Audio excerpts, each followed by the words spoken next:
Guys, welcome dito sa The Sun Tarot. Ang reading nito ay for collective for anyone who can resonate sa reading nito. This is a general reading.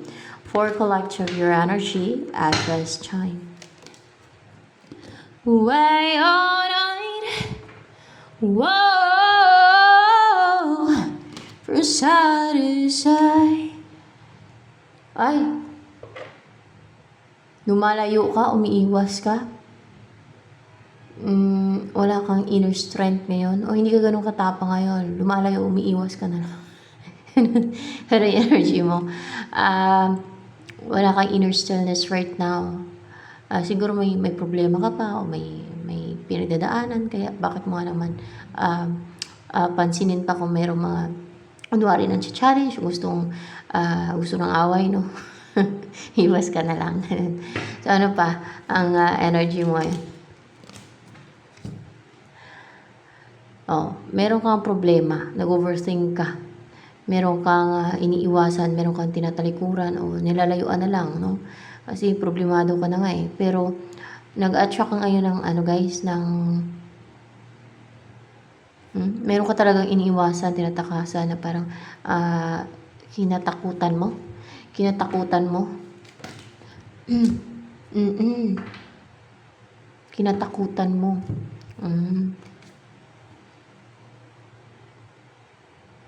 Parang takot na takot o parang gusto mo lang umiwas o takasan. Pwedeng tao, pwedeng evil, o kung man yan.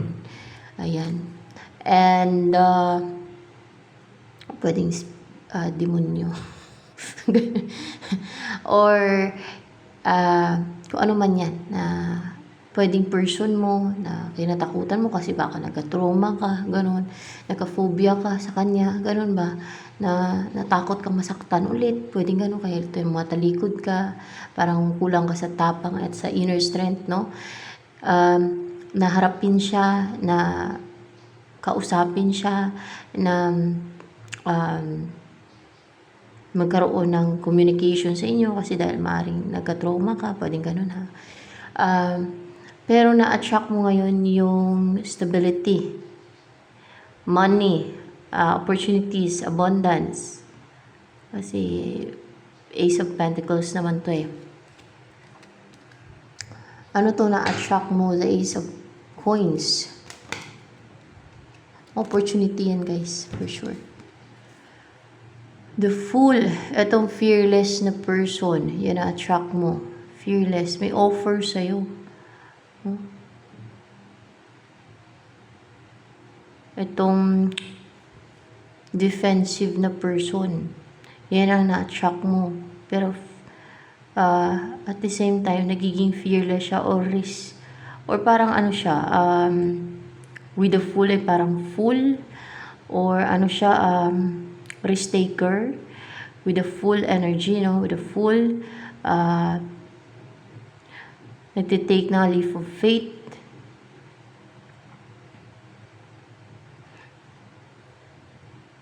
Parang naglalaro. Parang clown, ganun ba? Parang tingin niya sa mga sa relationship, sa situation, sa bagay-bagay, laro, ganun ba? Parang siya naglalaro. No? Malakas yung loob niya namang laro o walang pagsiseryoso sa relationship to, yung mga ganito. Kaya nang na-attract mo ngayon at defensive siya na person, defensive. Nire-resist niya yung siguro yung mag-commit o yung connection nyo o ayaw niya magseryoso kasi gusto niya maglaro lang, ganun. Yan ang na-attract mo ngayon na person to, pati yung magkaroon ng new beginning sa inyo.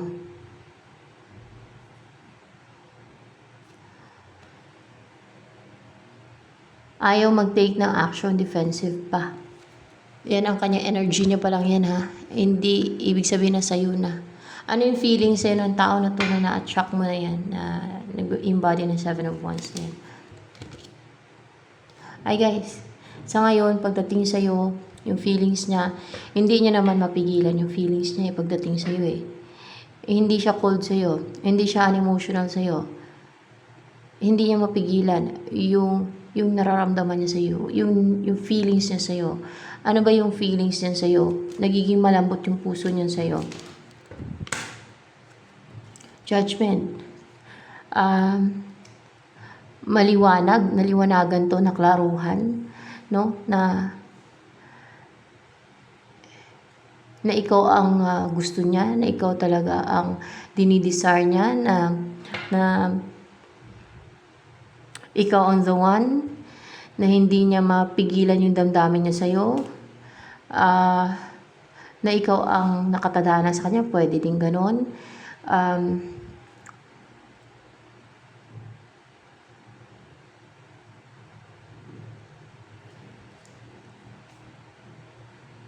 Na divinely guided itong connection nyo kasi parang may light to, na parang may pakpak tong angel. What's the judgment here? For more clarification. Naklaruhan nga to na para bang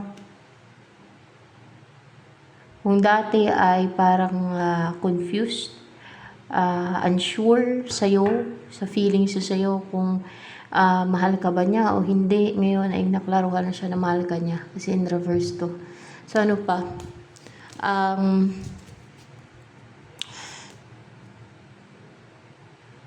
Iniisip ngayon ng person na to, yung body ng 7 of Wands. Ano iniisip niya ngayon? Iniisip ka ba niya ngayon? Upright ba to? Palang. Hindi ka niya iniisip ngayon. Baka ibang bagay or ibang tao iniisip niya ngayon. O maybe naging defensive to sa'yo, lalo na kung meron kayong past nito. Oh, that's why lumabas yung 7 of Wands. Yun ang pagkakilala mo sa kanya na defensive siya. And naglalaro, parang walang pagseryoso, na parang clown ba? Alam yung clown? Parang joker, yung mga ganun ba? Hindi siya joker ha. Kundi walang pagseryoso, parang pagdating sa relationship, hindi siya yung responsible ba? Walang balak na magseryoso, yung ganun. Walang future with that person, parang ganun ba? So ano pa? Kasi defensive nga. Ang gusto niya yung laro lang. Katuwaan. Ganun, katuwaan niya. Yung makipagrelasyon. Kasi joker yun nandito sa The Fool. Pero yun ang na-attract mo ngayon. May offer ba to sa'yo? Si 7 of Wands na yan. May offer siya sa'yo. Foolish nga ito. Foolish. O naging foolish. Baka ngayon okay na siya. Meron daw. Merong offer. At parang so great yung kanyang offer kasi kung nakita niyo planet, so great, and malaki yung offer niya, and positive din yung offer niya sa'yo, and malaki din ang possibility na mag-succeed yan. Ano yung offer niya sa'yo? Pwedeng happiness, success, a successful marriage, na you will be happy together. Pag nagsama kayo, na i-assure kayo na maging masaya kayo together pag nagsama na kayo. Ano yung offer sa'yo ni 7 of Wands niya? Kasi meron siyang offer sa'yo eh.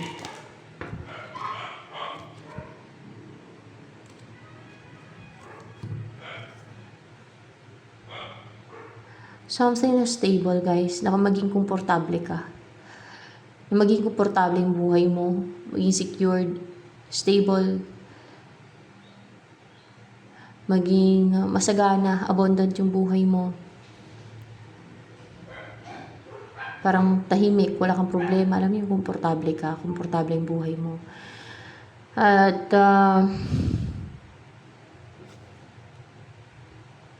Page of Cups in reverse.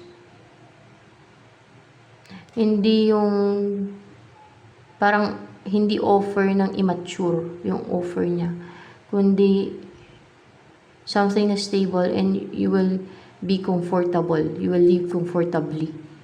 Oh. Hindi yung parang mag-reach out lang siya sa'yo na parang maglalaro. Hindi ganun ang offer niya. Hindi ganun na dahil lang gusto kanyang kausapin o mag-reach out sa'yo. Hindi ganun. Hindi ganun ang kanyang offer. Kundi komportableng buhay, stable and secured ka, lalo na financially. Kaya Ace of Coins. Yan yung offer niyan sa'yo, Ace of Coins for sure.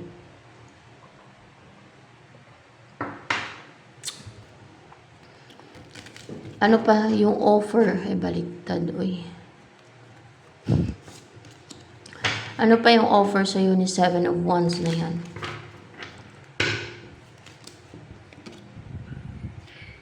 Makipag-ayos sa'yo. Ano pa? Mag-umpisa ng something new na passionate and active kayo. Na you will be brave and parang umaapoy, full of desire, or yung parang umaapoy, parang pumuputok yung vulkan dito. So parang gano'n, parang nagbo-burst kayo sa emotion, sa passion. A new beginning, yan ang offer niyo sa iyo. Ano ba to upright? Hindi ako nakatingin kanina eh. Yeah, a new beginning guys, yun ang offer niya sa iyo. New beginning, new beginning. Ano pa? Ano yung offer sa'yo ni Seven of Wands na to? Ang maging a good provider mo. Siya yung magpo-provide sa'yo. Na yung mag-rely ka sa kanya financially. Kasi maging a good provider nga. Siya magpo-provide sa'yo. So, sa pamilya ninyong buuin. Ganon. Nabigyan ka niya ng wealthy na buhay. Secured financially na buhay, komportableng buhay, masaganang buhay, abundant na buhay, prosperous na buhay, ganon.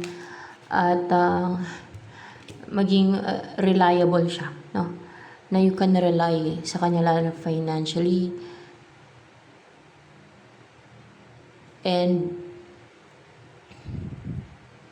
upright pa tong Queen of Cups. Wala kang tinanong dyan, lumabas lang yan. Yes, it's upright. Ang mamahalin ka niya. Ang ingatan ka. Para may someone no, sa buhay mo na nagkikare sa'yo, na affectionate sa'yo, na emotional sa'yo, na attached sa'yo, na iningatan ka, pinahalagaan ka. At bigyan ka ng importansya, no? At iparamdam sa iyo yung pagmamahal niya. So, ano pa? Yung offer niya sa iyo ni Seven of Wands na yan.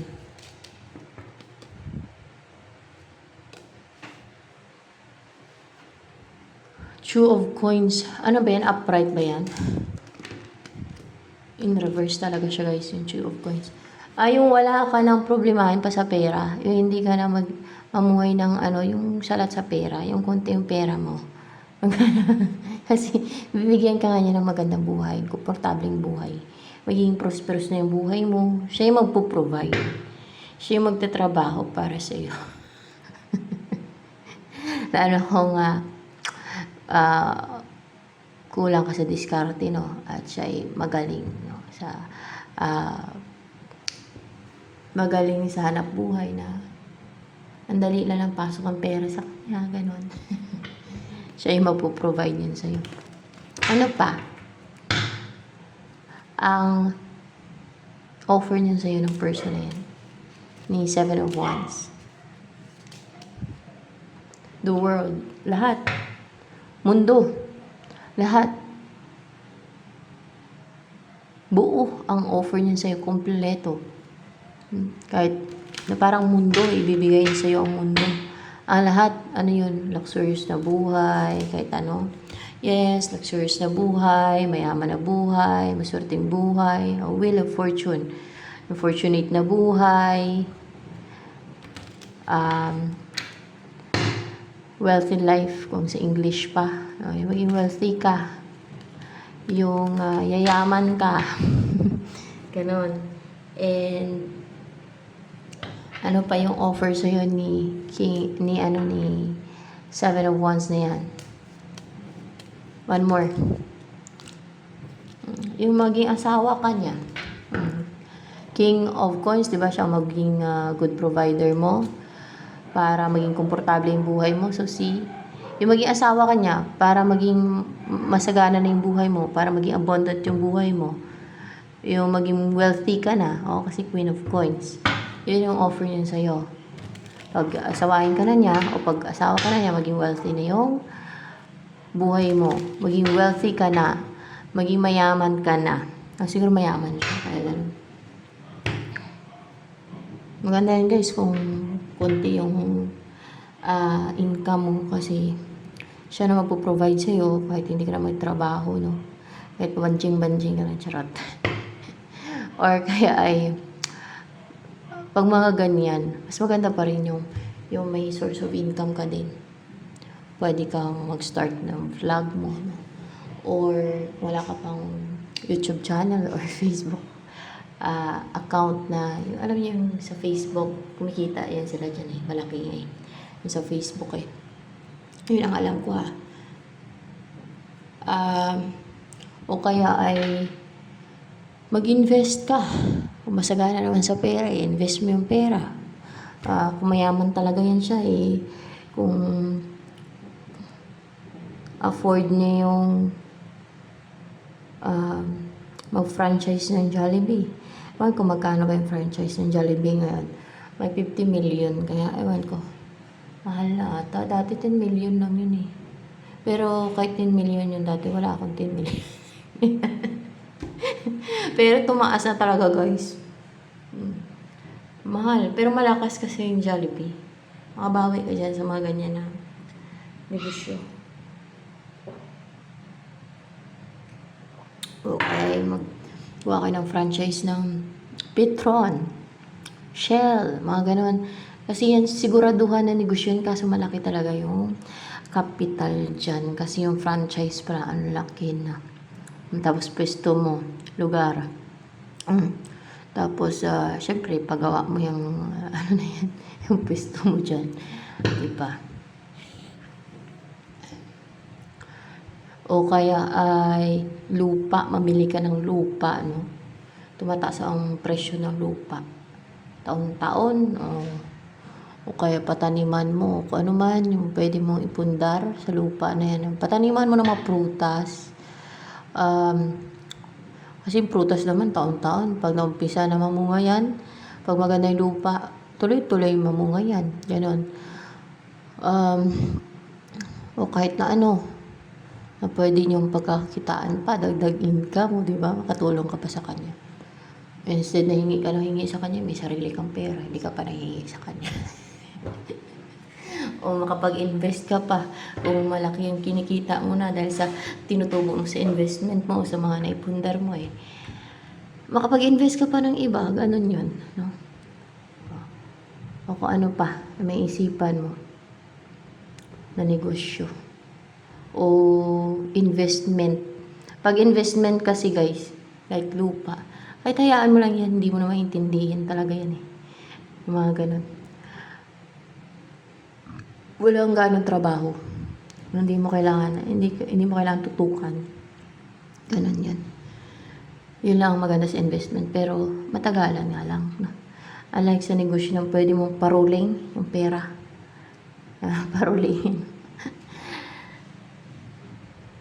Ayan.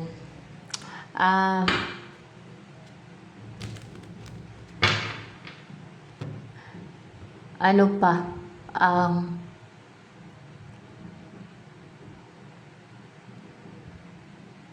Maiksi nga lang ang buhay, pero mas maganda yung maging maparaan din. Lalo kung merong ayan, ganyang opportunity, no? May ganyan na darating sa buhay mo. Malaking bagay yan. Malaking change o pagbabago sa buhay mo yan. Yung mga ganyan. At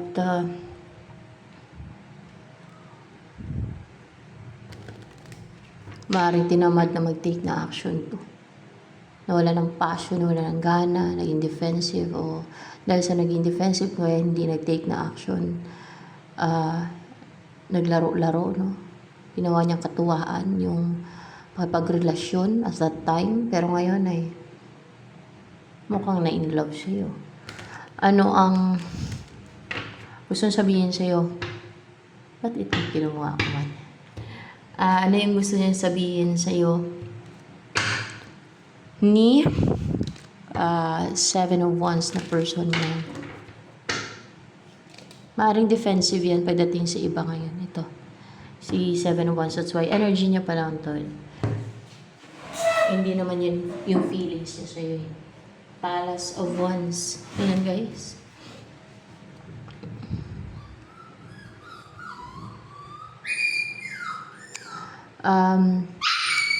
Dinidesire niya talaga. Alam mo yung gustong-gusto niyang bumuo ng family with you, na titira kayo sa isang bahay bilang isang pamilya, na asawa ka niya, at alam niyo yung passionate kayo sa isa't isa, na full of passion yung pagsasama ninyo and desire. Mga ganon. Ano pa? Yung halika na. Gutom ka na. Nagutom ka na ate. Mamaya na. Ano pa ang gusto sabihin sa'yo? O gusto niya magsama kayo sa isang bahay, and then you will enjoy your time together na full of passion and desire sa isa't isa. Alam niya na yan. Kasi once yan. So, ano pa? Anong tingin niya ma-enjoy mo? Yung labing-labing nyo? Hindi. I mean, yung pag magkasama kayong dalawa na ano yung passionate kayo, intimate kayo sa isa't isa, ang tingin niya, ano yung inisip niya, ma-enjoy mo talaga yon? Ang tingin niya hindi. Pero ma-enjoy mo ba yon?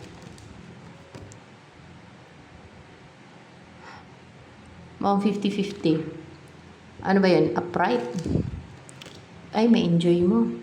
Ang tingin niya hindi. Bakit? Kung may mga nakarelasyon niya na gumagawa sila ng, alam niya na, labing-labing, hindi na-enjoy ng partner niya sa kama. Na-enjoy naman. Mukhang na-enjoy naman. Ano ba to? Upright ba to? Palang, 50-50 lang.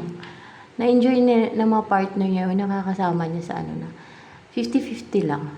Ganon. Pero ikaw, ma-enjoy mo. Alam niyo guys, meron, iba-iba kasi yung tao eh. Babae ka man o lalaki. Meron na aggressive, merong gustong-gusto yan o gawin. Na gawin yung ganyan. Na hindi naman sa manyak, no, yung mga gano'n na mahilig sa mga gano'n na na-enjoy nila o talagang they're passionate pagdating sa mga ganyan na alam yung gustong-gusto nila yan. O may ganyan talagang tao. Meron naman na ayaw nila yan.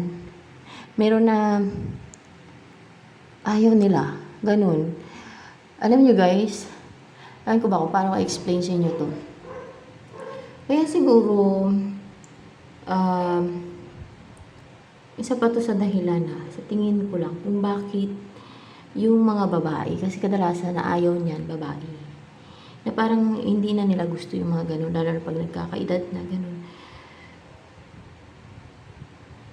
Yung lalaki kasi gusto nila yung ano, yung parang yung nai-enjoy din ng babae, yung ganun,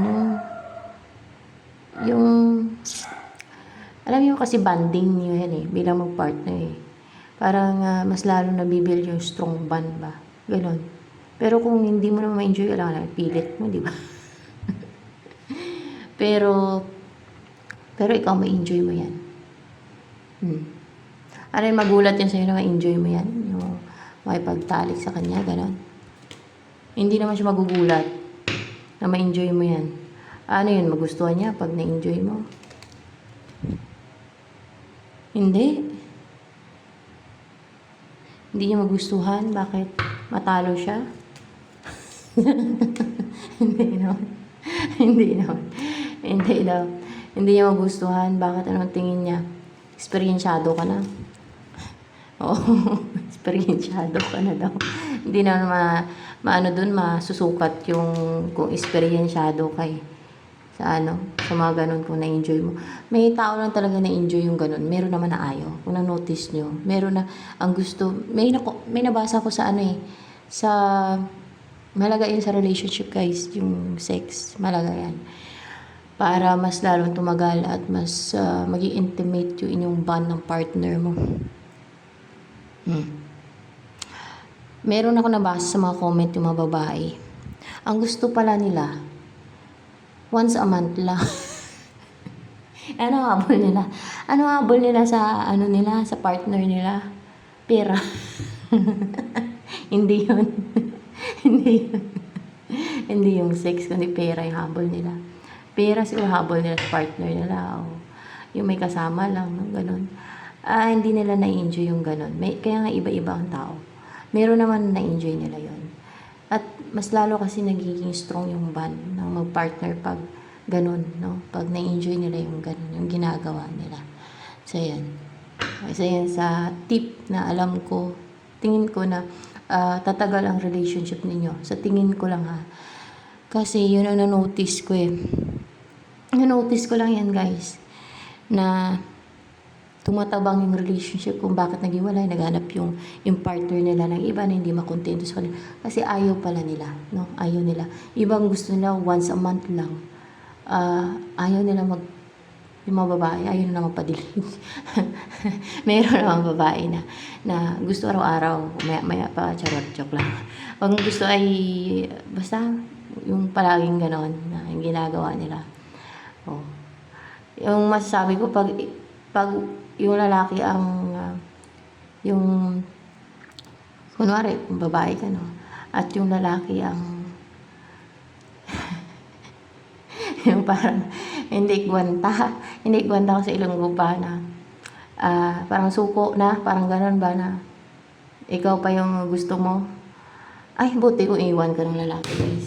Hindi ka iwan ng lalaki kasi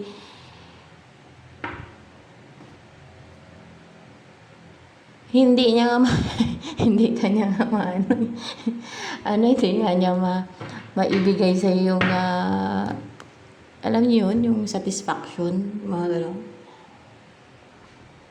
Maghanap pa ng iba, hindi na.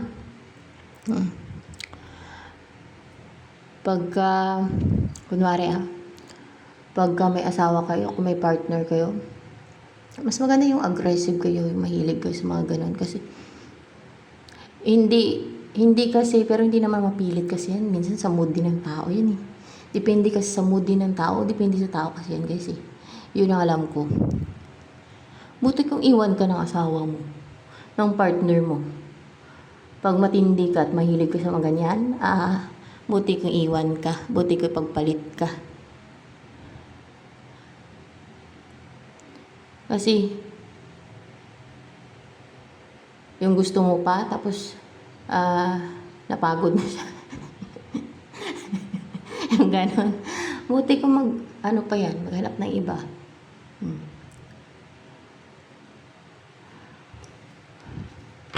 Yun ang isang reason kung bakit naghahanap ng iba yung partner nila kasi ayaw ng kadalasan ng babae ng ganon eh. Parang madaling sila nagsawa. Ganon, parang ayaw nila ng palagian or ayaw nila. Ganun. Naisip ko lang. Obserbahan ko lang yun guys. Based on my observation lang.